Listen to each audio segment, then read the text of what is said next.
I'm the FanFic Critic. I read it. You listen.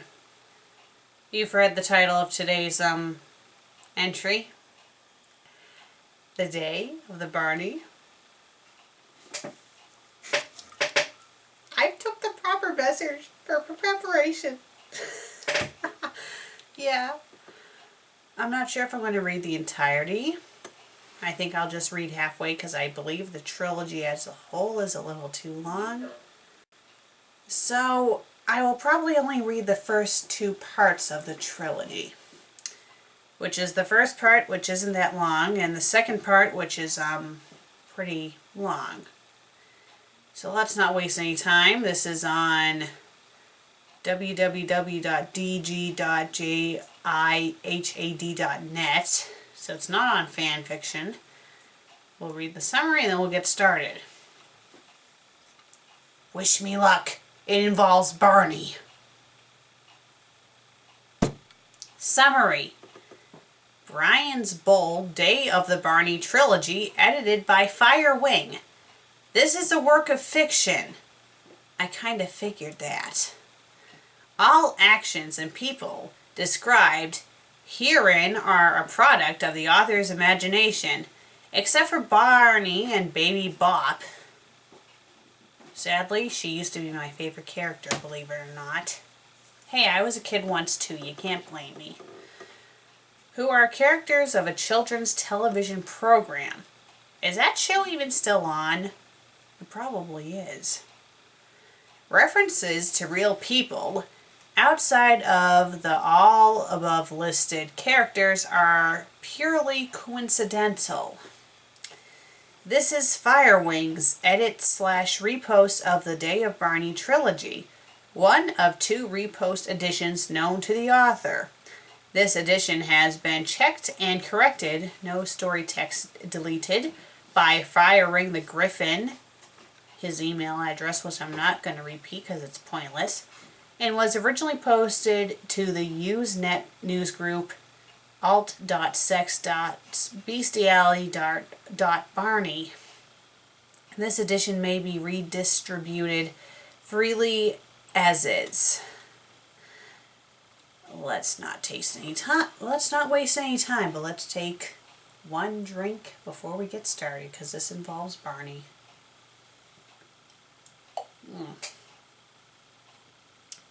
Harvest Pumpkin Ale. Mrs. Thompson kissed her 2 children, Jenny and Robbie, and sat them before the television set. Their eyes widened and gleamed as the picture faded in, revealing the one who had become a dear and cherished friend over the last few months. Mrs. Thompson smiled at their captivated wonder and went to the kitchen to prepare dinner. As she readied the vegetables for stir-fry, she peered into the living room and watched the blueberry-purple dinosaur prance and roll across the screen. "Silly fat reptile," she muttered and went back to her preparations. "You will regret saying that, my dear Mrs. Thompson."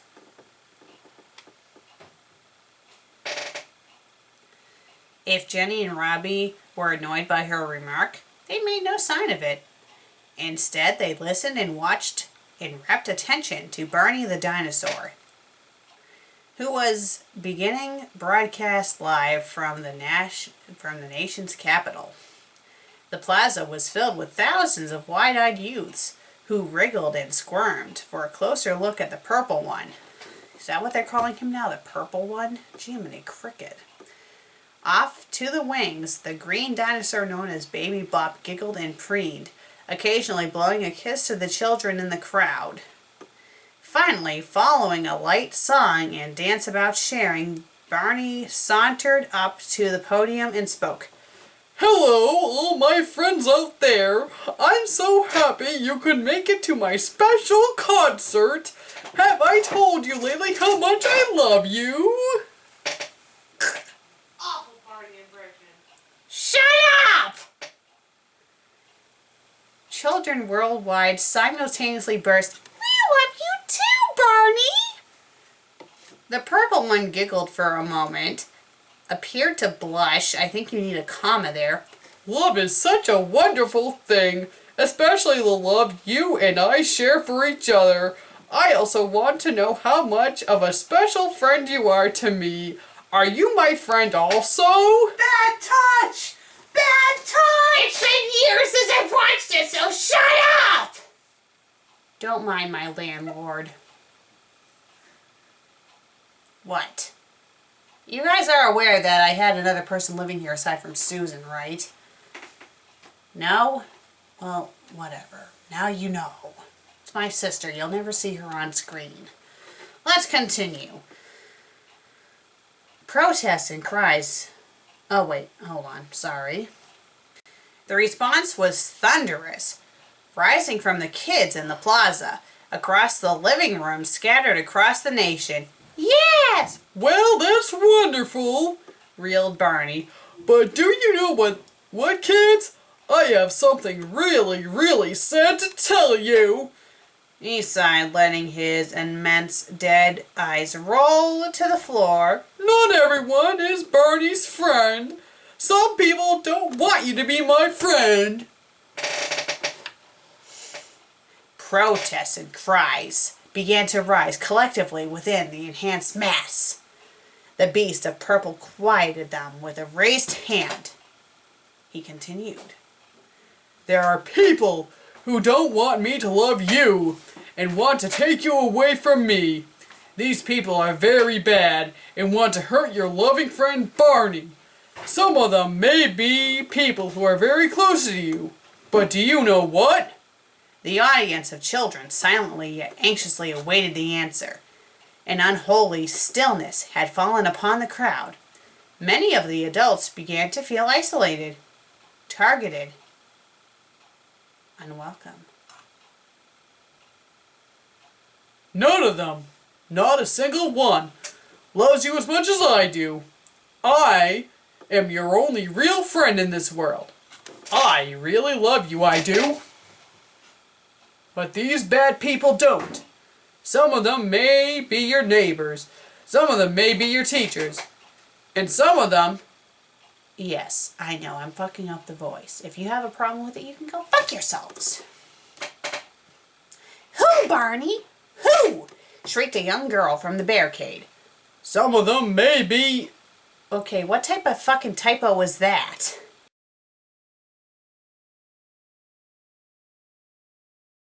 What's with the random slashes there? Is that supposed to be for dramatic effect, or were they just not thinking when they posted that? You know what, whatever, let's just read it. Some of them may be your parents. Immediately, the children began yelling and crying, their teeth and fists clenched in rage. Security guards who had been trying to keep the children back behind the lines began to fidget uneasily as the sea of wide-eyed, growling, gurgling children began to rise against them. Okay, that's unsettling. Some guards broke from the line and ran down the street, screaming hysterically. So is this rally supposed to be in a street? I thought it was in an auditorium. Whatever. Others tried to push the youngsters back, but were pulled in by grasping, clawing hands. The cries were horrible. One guard, as he was being simultaneously crushed and pulled apart by the mindless horde, took back upon the stage. The purple one and his green sidekick were laughing and dancing demonically about the platform, which was now spattered with blood and torn clothing. Charming! Simply charming! This is supposed to be a children's story.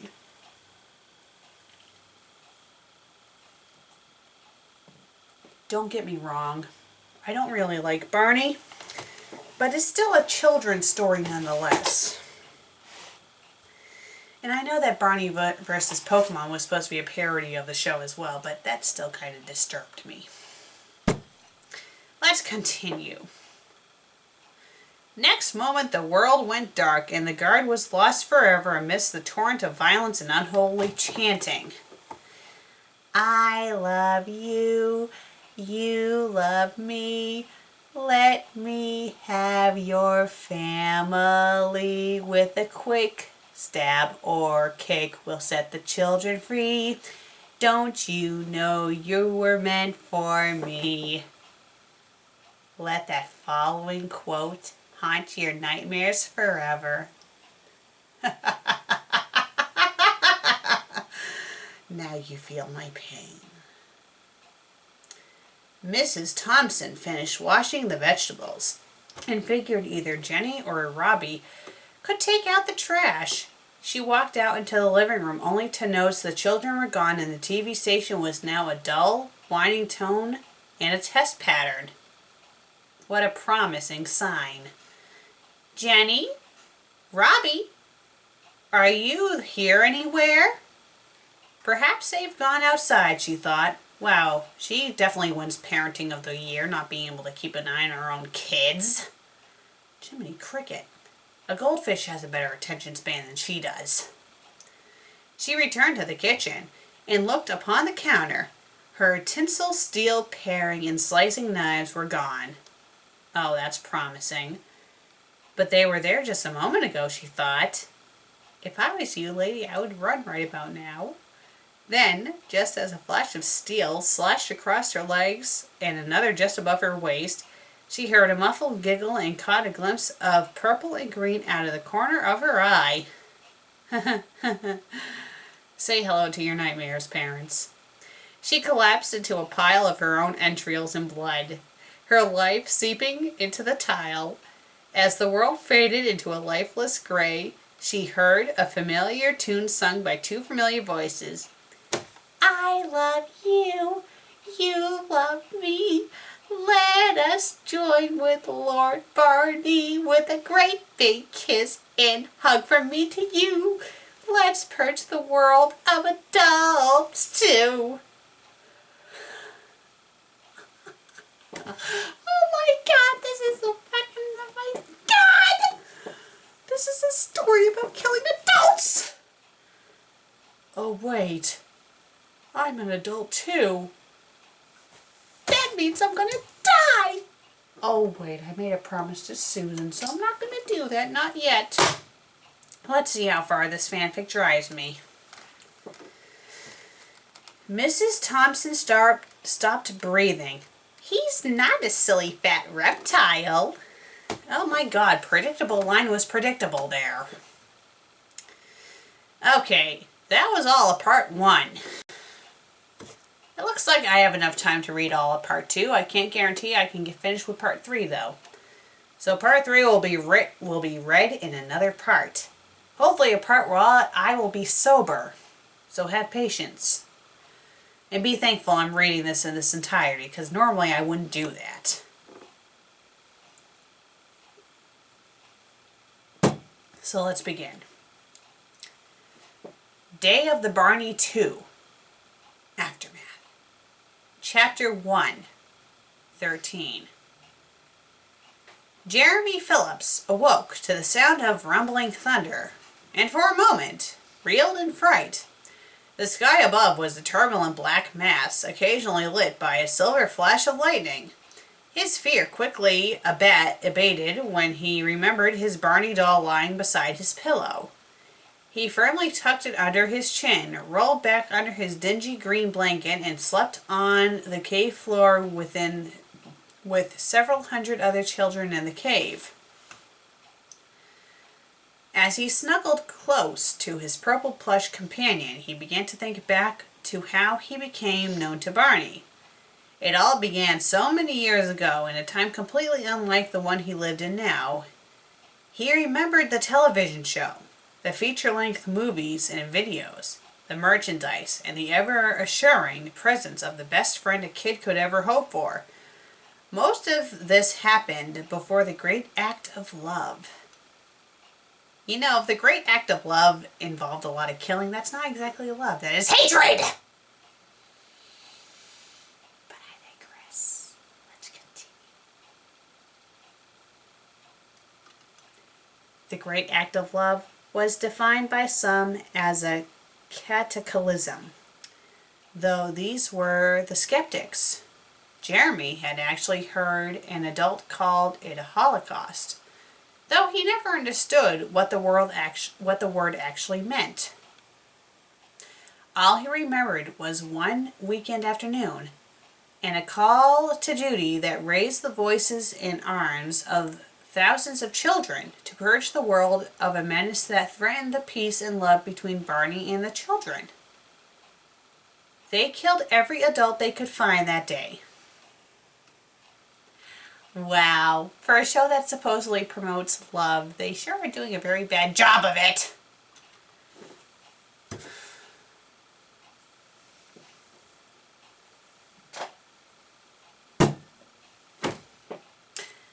I mean, really. I know that Barney is not exactly the best children's television show in the world, but I highly doubt it promotes murdering others just because they don't agree with you. Just saying. Let's continue. Barney had planned it well. He knew for a long time how all the adults of the world were trying to keep him and the children apart. Instead of giving in, the Purple One arranged a live satellite broadcast concert presented from the nation's capital. The turnout was enormous. As Jeremy remembered it, across the country, wide-eyed children gaped at the screen in awe and joy at the antics of the fat purple dinosaur and his companion, Baby Bop. Then, in a wise and calculated fashion, the one known as Barney unleashed his will upon the world, calling attention to those who opposed him. Every child carried out the great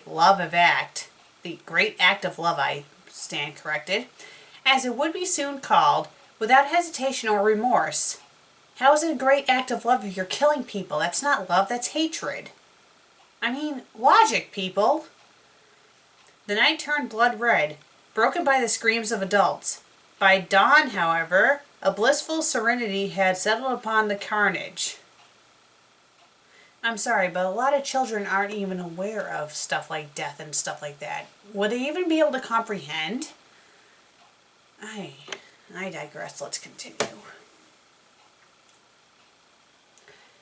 Jeremy wasn't sure what happened next. That was all 6 years ago. Or was it 7? He was so much younger then. He did not know that Barney and Baby Bop came again to unite all the children and took them under his care and guidance. They told stories and played games with the children and gave each and every child a Barney doll and blanket. The videos were shown every day. And though the children were left for forage for their own food, it was plentiful because the vast fields of grain Barney raised with the help of his nameless, faceless servants, known as the Loved Ones. Jeremy had never known or seen a loved one until well after the great act of love. They were mysterious creatures who spoke no language and communicated in curious grunts and coos. They were squat, bulky creatures donned in purple and green robes.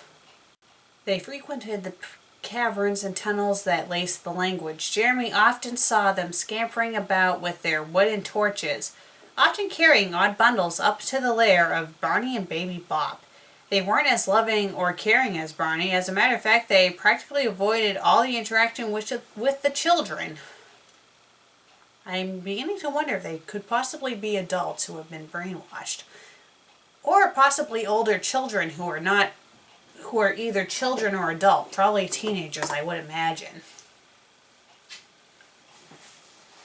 Let's find out. The other group Jeremy knew of were the bad ones. Gee, I wonder who the bad ones are. Are they adults? Let's find out. The bad ones were simply adults. Yeah, I would be a bad one. I would probably be a very bad one that Barney would want to kill. Mainly because I have a razor blade. You better watch out, Barney, because I'm out to get you.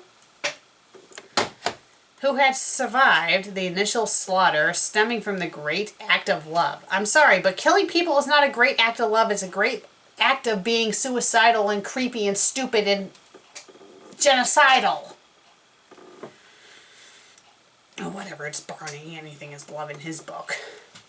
No one was sure how many had survived, but Barney and Baby Bop assured everyone that they were evil and would come in the night and put poisonous spiders under your pillow if you so much as looked at one.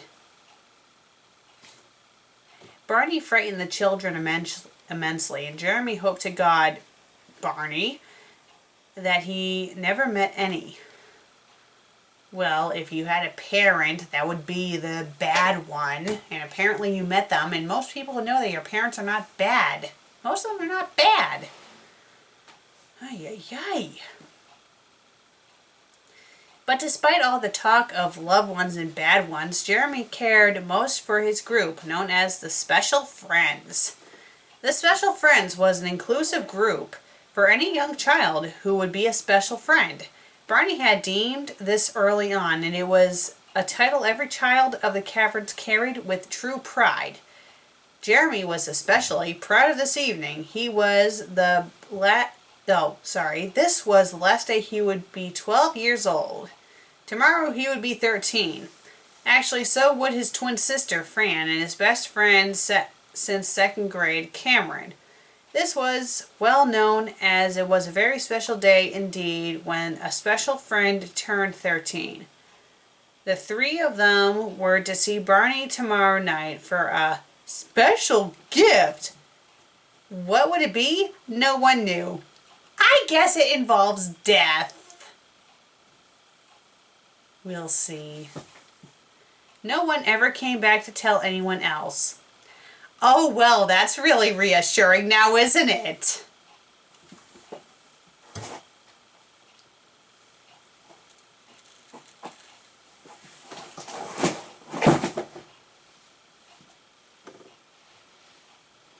I know, Caddy, I know. You don't want to read this either. But it has to be read. Okay, guys, here's a quick cat cameo. Do you think this is going to be a bad fanfic too? Do you think it's going to involve a lot of blood and murder? I bet it will. Okay, you can go now. Let's continue. What do you think we will get? Asked Fran as she walked up to the glistening cold steps. I don't know, replied Jeremy. Maybe we'll get a life-size Barney doll.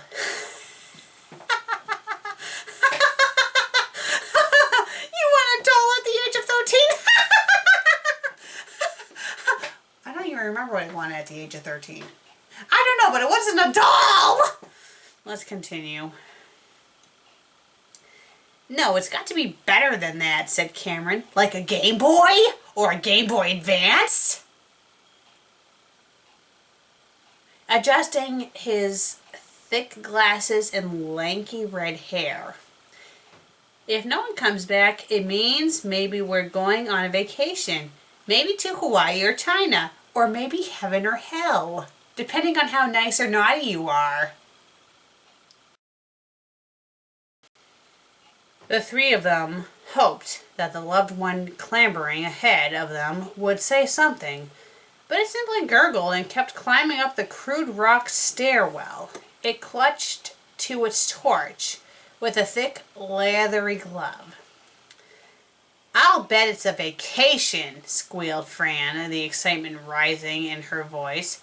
I hope we get to choose. I want to go to Europe. That's where Fran caught herself. Ever since the great act of love, no child was ever to mention their parents. That's a troubling sign, I would think.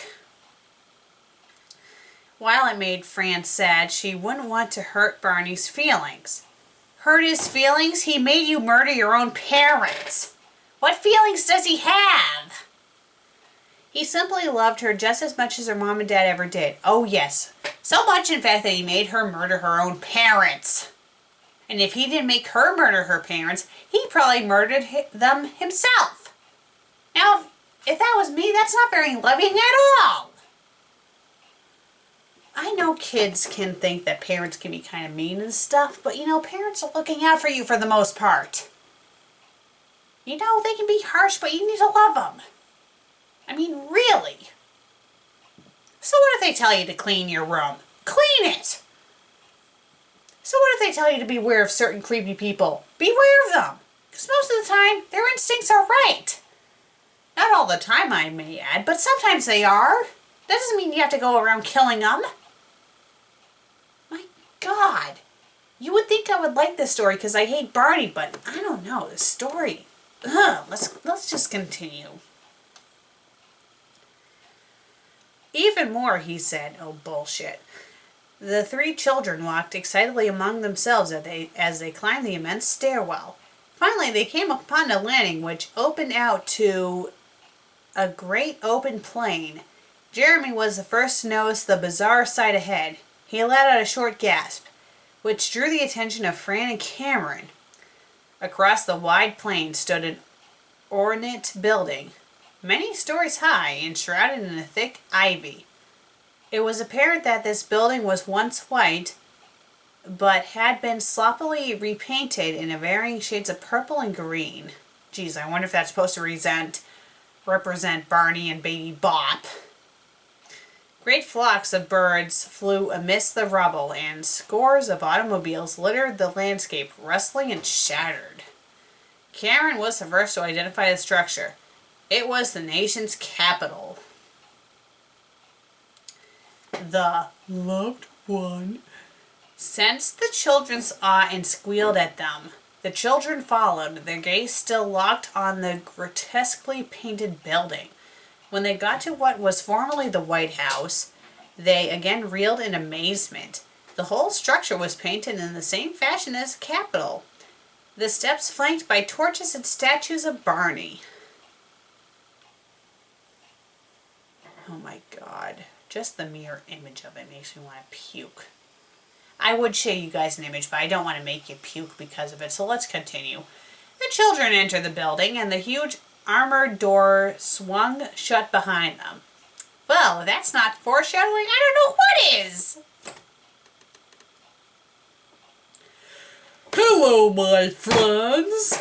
Happy 13th birthday to you! I know I'm mangling his voice. Shut up. The fat purple dinosaur giggled and wobbled over to the three children like this.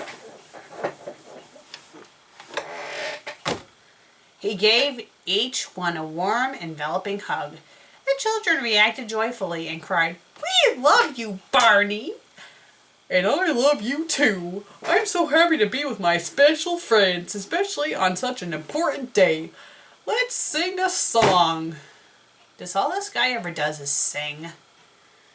The children and Barney began to sing, or sang happy birthday several times and danced around the room that was once called the Oval Office. Every single president who has passed away is rolling in his grave as I speak. And even the ones who are still alive are probably shaking their heads as they watch me read this. Although if any of them are reading this, I'm very honored, and I must say thank you for watching this very mere and mundane web show. I appreciate your patronage. From a darkened corner, a small assembly of loved ones played the music on poorly tuned and rusty instruments. The children didn't mind. They were here with their very best friend Barney. And who could forget Baby Bop, there you are. You know, I sound more like Goofy than I do of Barney, but whatever. Goofy's more tolerable than Barney. I could never stand him, even as a kid. The green, baby-eyed dinosaur scampered into the room, holding 3 small birthday cakes. Okay, guys, I haven't watched Barney in who knows how long, so I'm not sure if I'm doing Baby Bop's voice right, but if I do it wrong, well, you know what? I don't really care because I don't watch the show anyway. I'm here. Oh, I just love parties. It looks like it's the same typo from before, but I'm not going to show it again, so just whatever. She proceeded to hug the children and incited them to blow the candles on their cake. When they did, she ecstatically jumped for joy and squealed with delight. The children blew out their candles and gorged themselves on the cake. So they jumped on the cake? Within minutes, they had eaten every last crumb. Children's enthusiasm has no limits.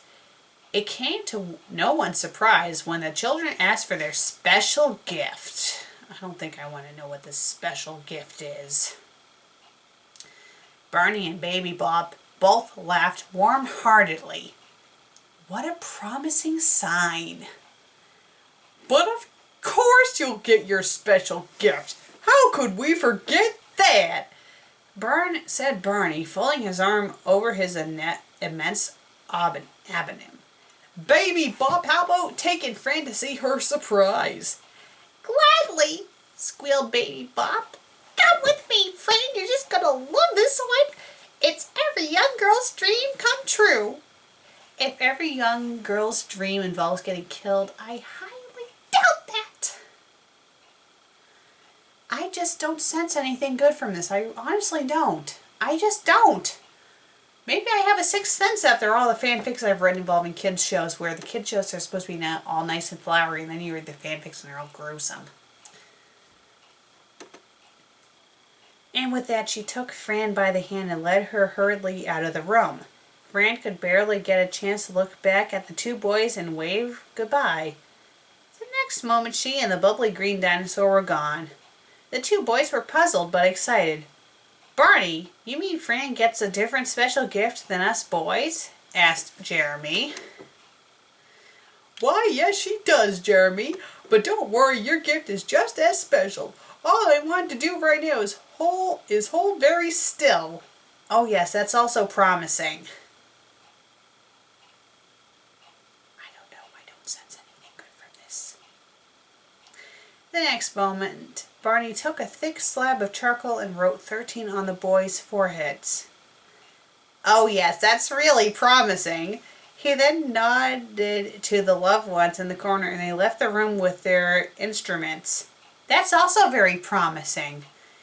Only one loved one remained, and he brought a cloth-wrapped bundle to the purple one. Gee, I wonder what that is. Okay, Jeremy and Cameron, I want you to kneel on the floor and close your eyes. I don't think I want to know. Then I'll let you have your special gift. I mean, just the way special and gift are capitalized, it just makes me a little worried. Maybe it's just me, but the first part involved a bunch of people getting murdered just because they don't like Barney. The two boys looked at each other, but both believed in Barney. Run away. Run away! Why would he do something bad to them? Because he's psychotic. He killed your parents, you fucking idiots. They kneeled on the floor and closed their eyes. No! Run, you idiots, run! I don't care if you're 13. Have some common sense. Both began to wonder what they were getting. A ticket for a jet ride? An envelope filled with money? The possibilities were staggering to a young child's mind. Run while you still can. From behind them, the boys heard Barney unwrap the bundle. A moment later, there came a curious sound. The sound of metal chaffing against leather. Something wasn't right. Gee, you think? God, Jeremy flung himself forward. Just as a swish of noise came down upon him, he hit the floor hard, and he heard Cameron hit the floor alongside him. He opened his eyes and stared at Cameron. His head was chopped off.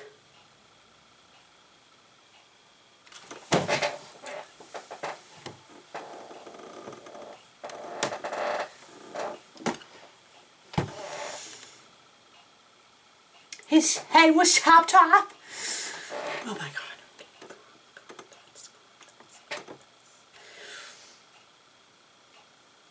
You know, fuck it.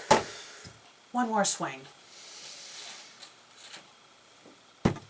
Okay, let's get through with this.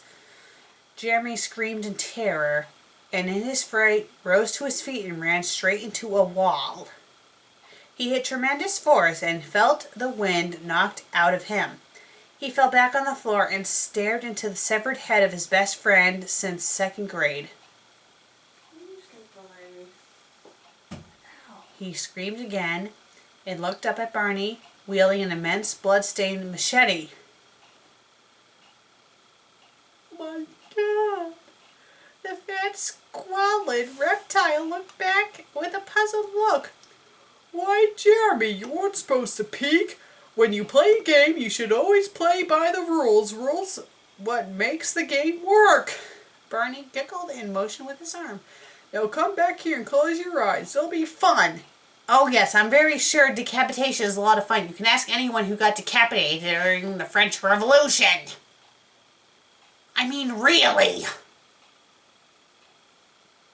You killed Cameron, cried Jeremy, tears running down his face.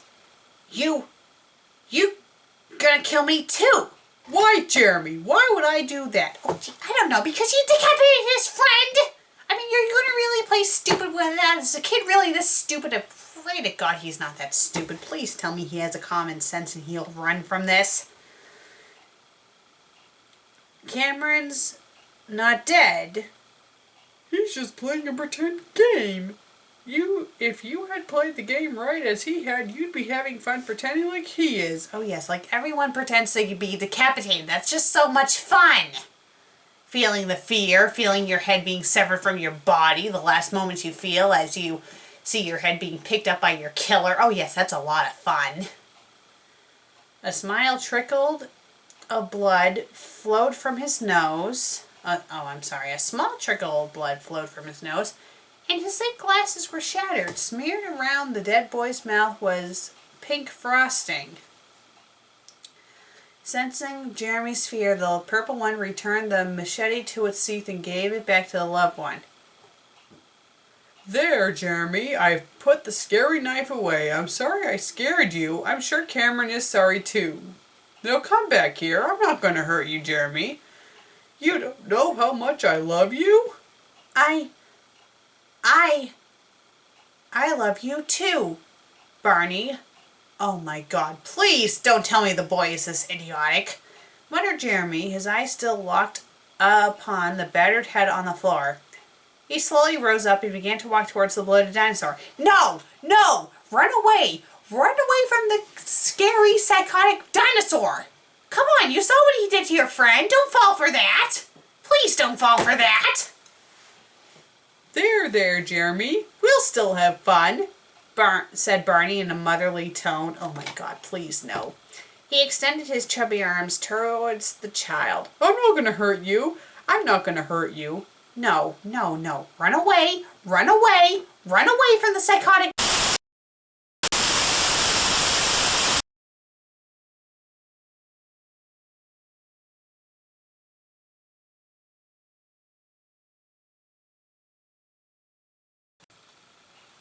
And just for the sake of the bloopers, I really am drunk right now.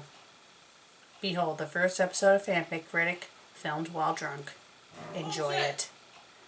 What do you mean bullshit? This is the first one. I thought you said you drank it. Yeah, but I wasn't drunk. Oh. This is me legitly drunk. That one I was pretending to be drunk.